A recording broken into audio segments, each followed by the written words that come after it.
Boa noite. Boa noite. Joaquim Levy anuncia redução na meta do superávit e mais um corte no orçamento. E também prevê aumento da inflação e maior retração da economia. Polícia Federal pede a transferência de Marcelo Odebrecht da carceragem para um presídio. Familiares fazem minuto de silêncio em Londres para marcar os 10 anos da morte de Jean Charles.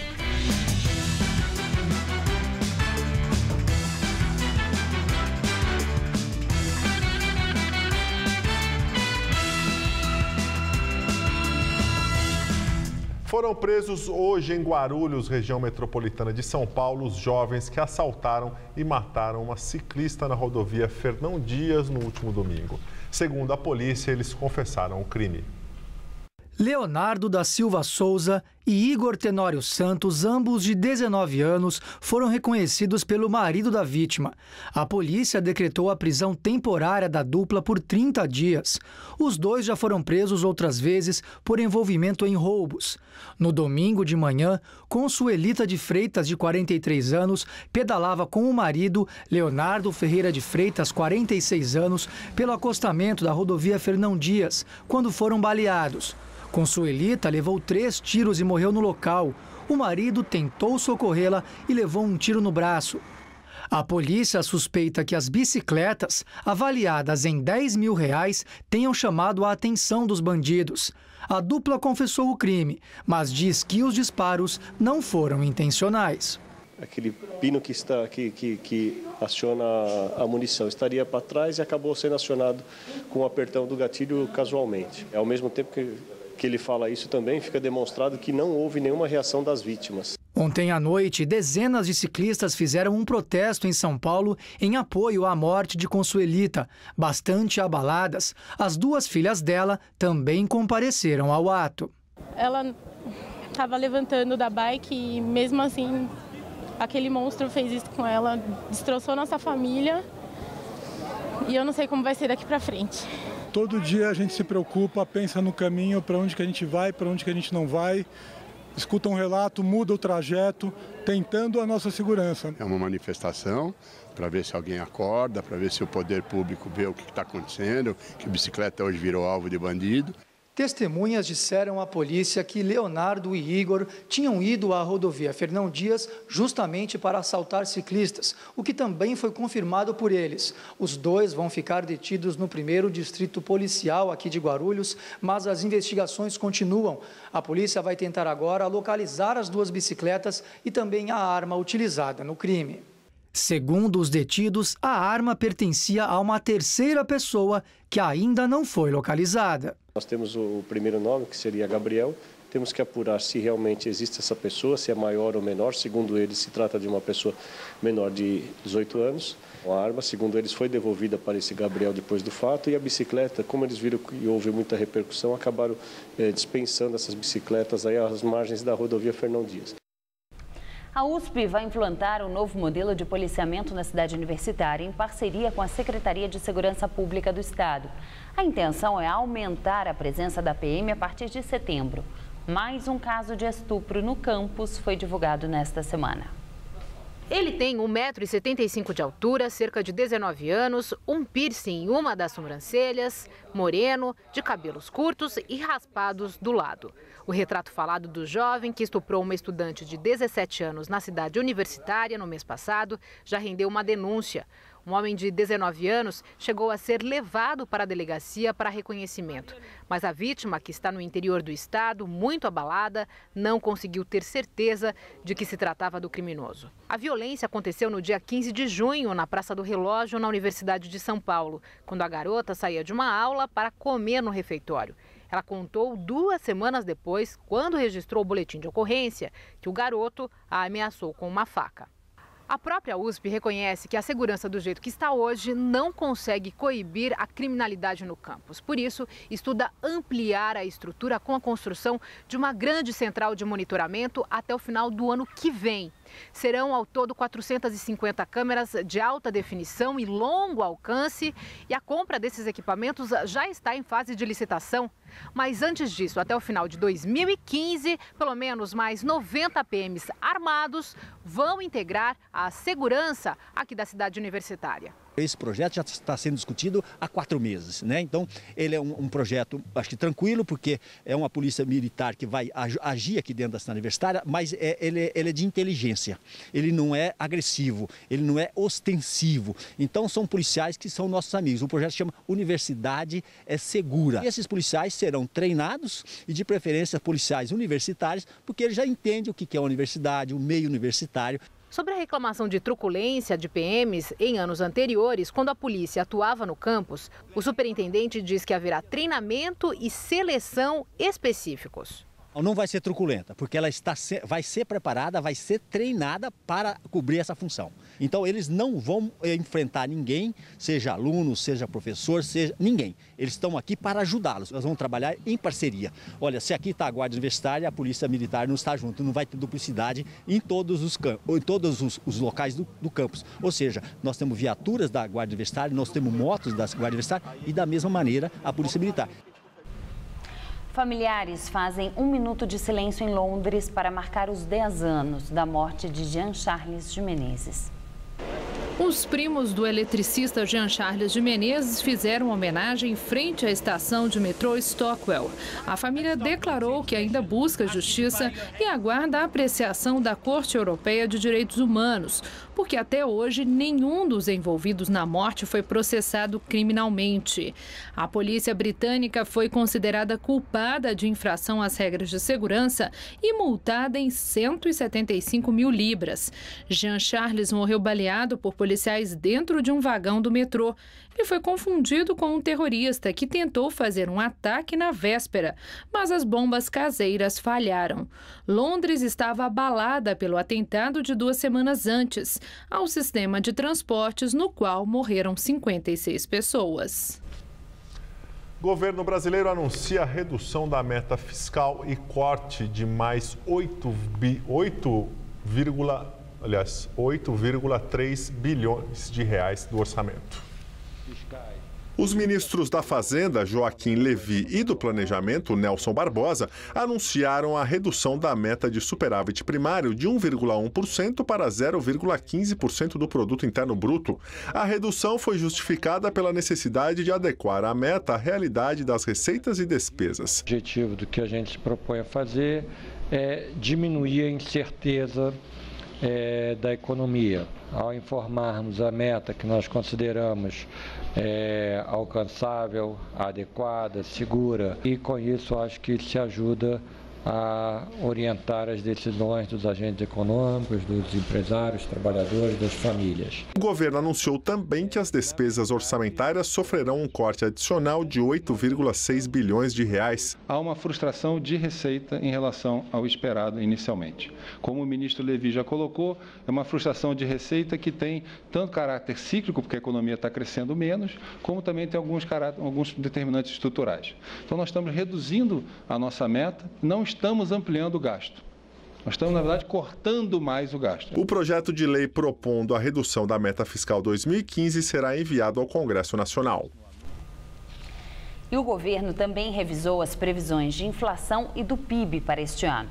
E os números não são nada animadores. A previsão de inflação passou de 8,26% para 9%.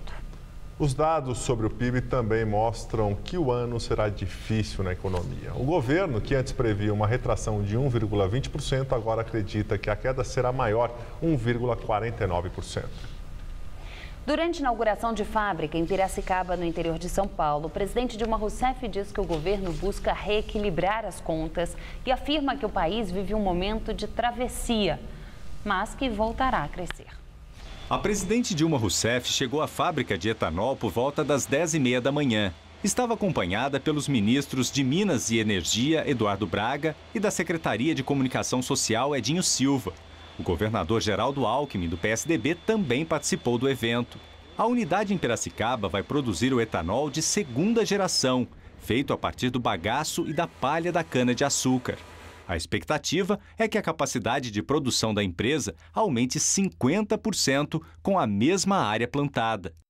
Um investimento da ordem de 237 milhões de reais, sendo que a maior parte, cerca de 207 milhões, vem do BNDES.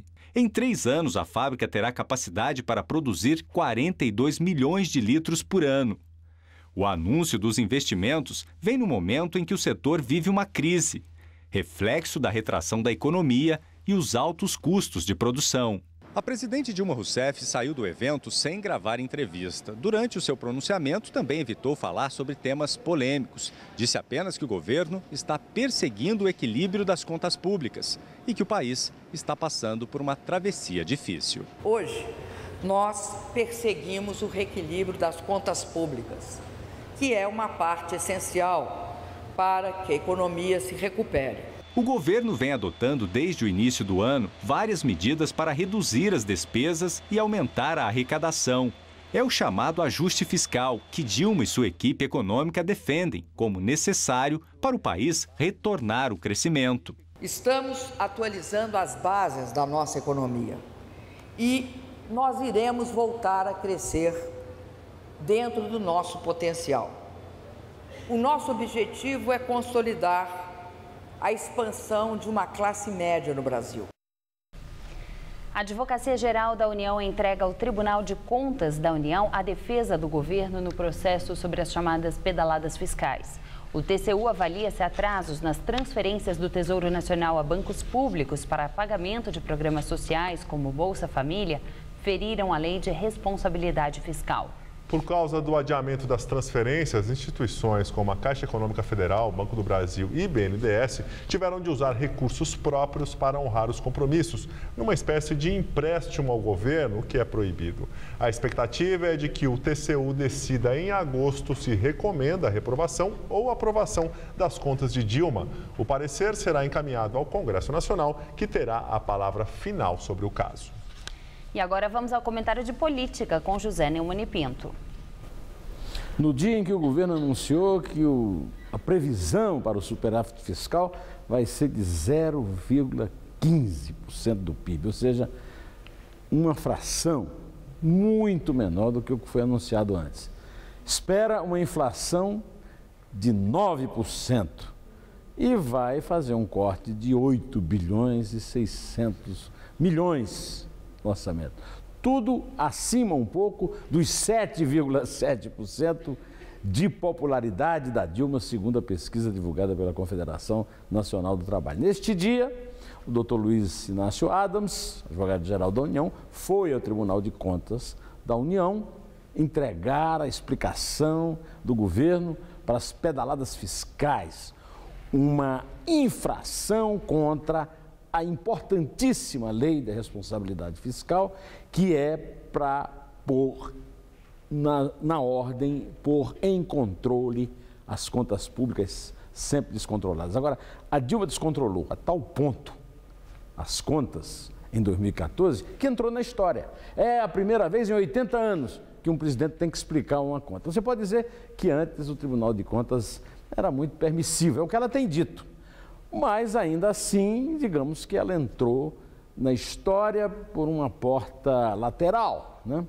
E entrou de forma pouco racional, explicando o que outros fizeram antes. E daí? Explicando que não vai fazer mais.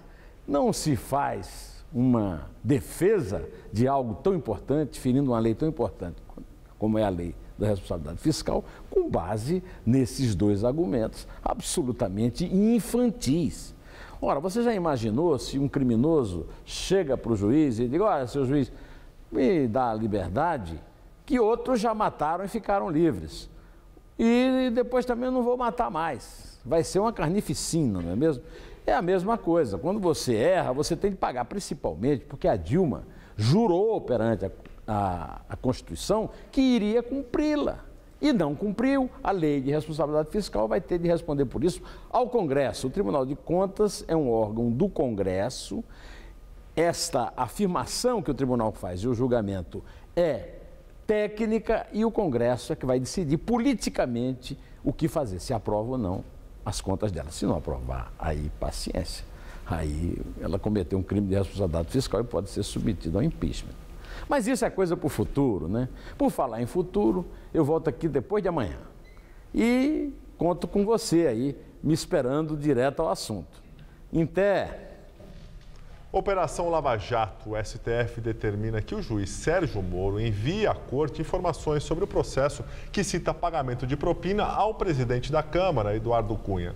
Pela ordem do ministro Ricardo Lewandowski, isso deve acontecer antes do julgamento da ação.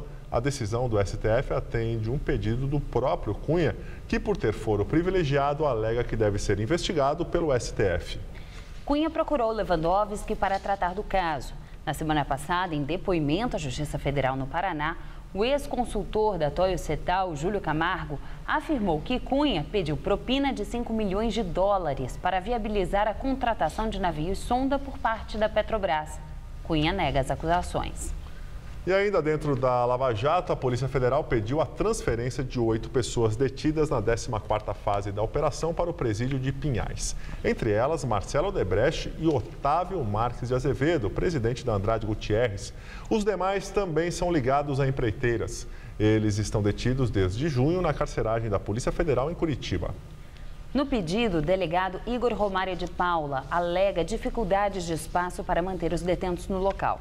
Atualmente, outros 8 presos da Lava Jato já estão detidos no presídio de Pinhais. Entre eles, o ex-tesoureiro do PT, João Vacari Neto, e o ex-diretor da Petrobras, Renato Duque. E agora o comentário de Josias de Souza, direto de Brasília. A elite empresarial brasileira gosta muito de reclamar do custo Brasil, que é o preço que se paga pela ineficiência do Estado. Mas todos silenciam sobre um outro custo muito comum entre nós, o custo pilhagem, que é o sobrepreço cobrado da sociedade pela corrupção.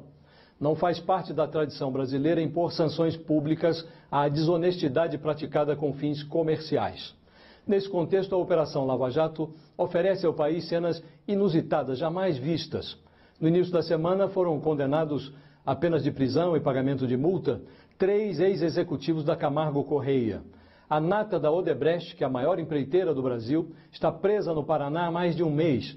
O presidente da empresa, Marcelo Odebrecht, já foi indiciado e está sob ameaça de condenação por crimes como corrupção, lavagem de dinheiro e fraudes em licitações na Petrobras. Não é a primeira vez que grandes empresas frequentam escândalos no Brasil, mas é a primeira vez que elas passam por esta experiência da condenação. Antes, as eminências empresariais brasileiras frequentavam as salas de ministros, não as celas. Frequentavam as colunas sociais, não as sentenças judiciais.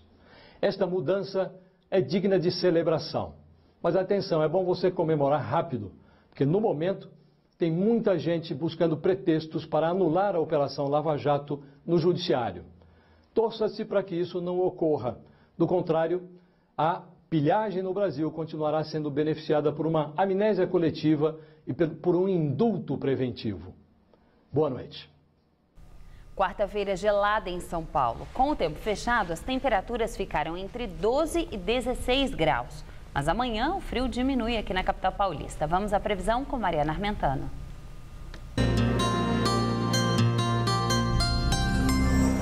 Volta a fazer calor amanhã no interior paulista. Já nas regiões sul e leste, o que inclui a capital, o frio diminui um pouco, mas as temperaturas continuam baixas.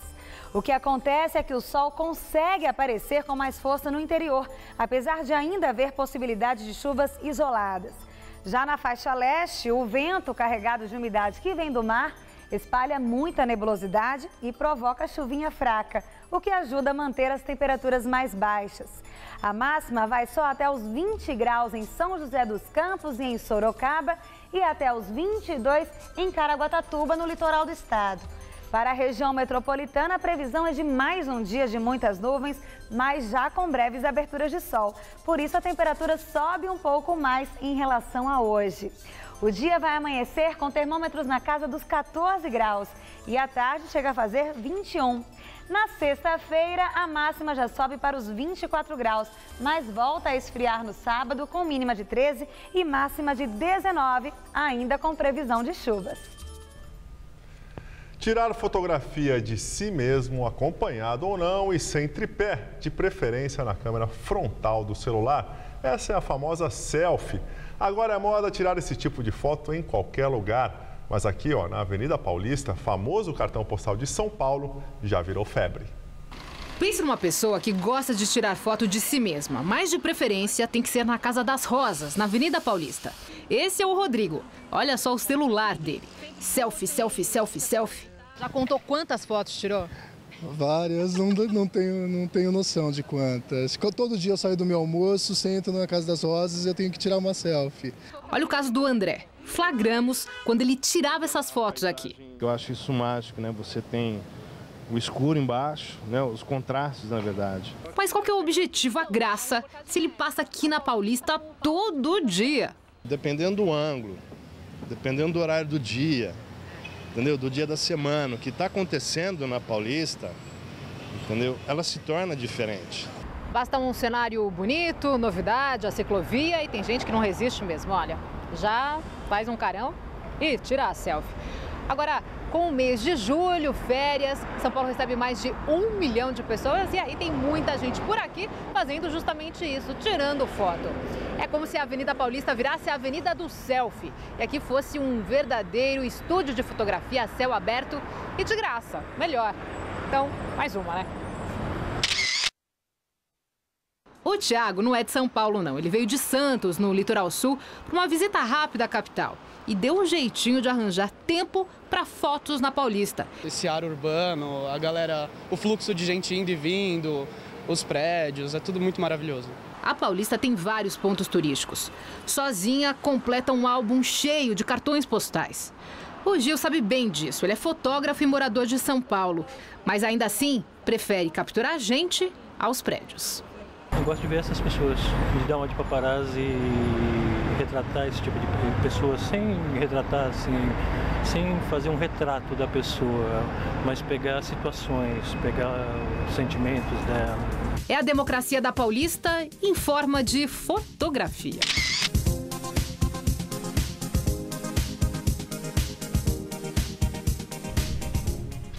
A seguir, uma reportagem especial mostra prédios antigos que resistem no centro de São Paulo. E um acidente impressionante na República Tcheca. Trem de alta velocidade bate em caminhão. Pelo menos 2 pessoas morreram. Eu sempre tive a vontade de ter meu próprio negócio, né? Quase 5 anos atrás, entrou aqui um projeto que incentivava o morador a trabalhar com turismo e empreendedorismo. O MEI é o primeiro passo. As vendas começaram a aumentar muito. Aí a gente sentiu a necessidade já de sair do MEI para o microempresa. 5 anos atrás, eu não me via estudando inglês, francês, espanhol. Hoje é microempreendedor individual, daqui a pouco é microempresa, pequena empresa e vamos embora. A iniciativa do governo federal foi decisiva na transformação dessas histórias. Com a formalização, eles ganharam confiança e passaram a ter acesso a benefícios que trazem segurança para crescer. Resultado de uma política de valorização e proteção para quem quer empreender e gerar emprego e renda. É com a garra e a capacidade de realização desses milhões de brasileiros e brasileiras que o Brasil ganha um novo impulso para seguir avançando. Se você quer estudar jornalismo, relações públicas, publicidade e propaganda ou rádio, TV e internet, a Faculdade Casper Liber é o seu lugar. Quer conhecer? Eu te levo! Aqui a gente aprende na sala de aula e também em laboratórios de rádio, fotografia, edição de imagens e estúdios de TV. Você também pode colaborar em revistas, sites, programas de TV e rádio laboratoriais. E tem oportunidade de estágio dentro da Fundação Casper Liber. São mais de 60 anos de tradição numa localização incrível. Faculdade Casper Libero, formando os melhores profissionais da comunicação. Quer saber mais? Acesse nosso site. Garantir o futuro e tudo o que você já conquistou. É isso que o Brasil está fazendo, ajustando gastos para avançar em áreas essenciais, como a produção de alimentos. Este ano, estamos investindo mais de 180 bilhões em crédito para o produtor rural, para aumentar a produção e garantir alimentos de qualidade, com preço justo para todos. Mamãe, tem mais. Ministério da Agricultura, Governo Federal. Mãe, quero mais. Você que gosta de internet, fique ligado no Todo Seu de hoje. Nós vamos falar sobre o cyberbullying e todos os problemas que ele pode causar. É um terror isso. Tem ainda José Armando Vanucci. E um tremendo musical. Mas por que tremendo?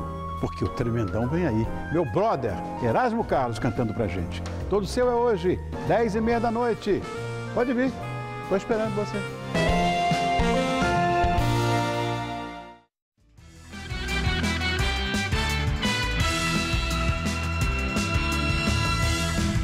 Trem de alta velocidade bate em um caminhão no leste da República Tcheca. Pelo menos 2 pessoas morreram.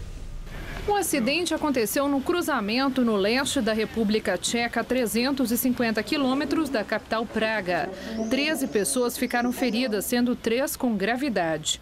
O motorista do caminhão escapou ileso e foi detido para interrogatório. Apesar das constantes transformações, inclusive com a derrubada de muitos prédios, a capital paulista conserva várias construções antigas. Algumas dessas pérolas estão na área central da cidade, região repleta de histórias que o tempo ainda não conseguiu apagar. Centro de São Paulo e o movimento é intenso. É a rotina acelerada de uma cidade que respira trabalho. Mas no meio dessa correria, será que dá para apreciar alguma coisa? Difícil prestar atenção em tantos detalhes. Você é dessas pessoas que dificilmente reparam ao redor? Vale a pena fazer um teste. Basta mudarmos um pouco o ângulo de visão para redescobrirmos uma capital cheia de histórias contadas por suas edificações. A cidade ainda abriga um grande número de construções antigas e históricas, principalmente no centro. A começar pela Praça da Sé, considerado o marco zero de São Paulo. E olha quantas mudanças. Toda essa cidade moderna, portanto, da primeira metade do século XX, ela vai se implantar sobre o parcelamento, sobre a infraestrutura urbana que tem uma origem muito afastada no tempo, né? Que é a sua origem colonial. A Rua Quintino Bocaiúva, por exemplo, é um local que guarda preciosidades. As telas de proteção num dos prédios mais imponentes da rua indicam que o imóvel está sendo restaurado.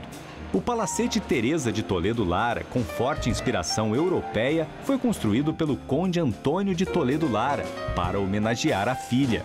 Nas salas do palacete funcionam comércios, como esta tradicional loja de instrumentos musicais.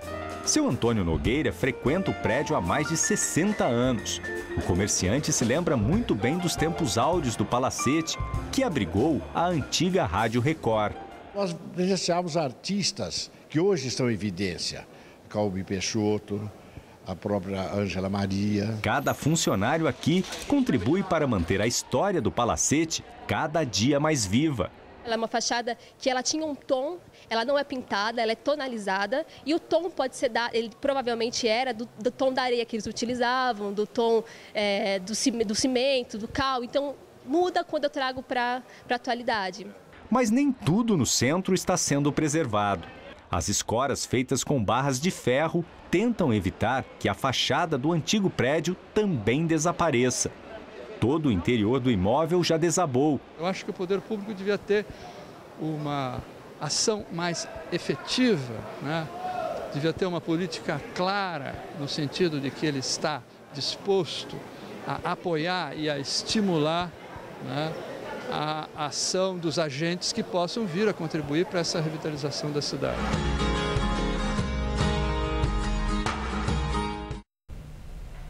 A edição das 10 do Jornal da Gazeta termina aqui. Uma boa noite. Fique agora com o Rony Von no Todo Seu. Uma ótima noite para você e até amanhã.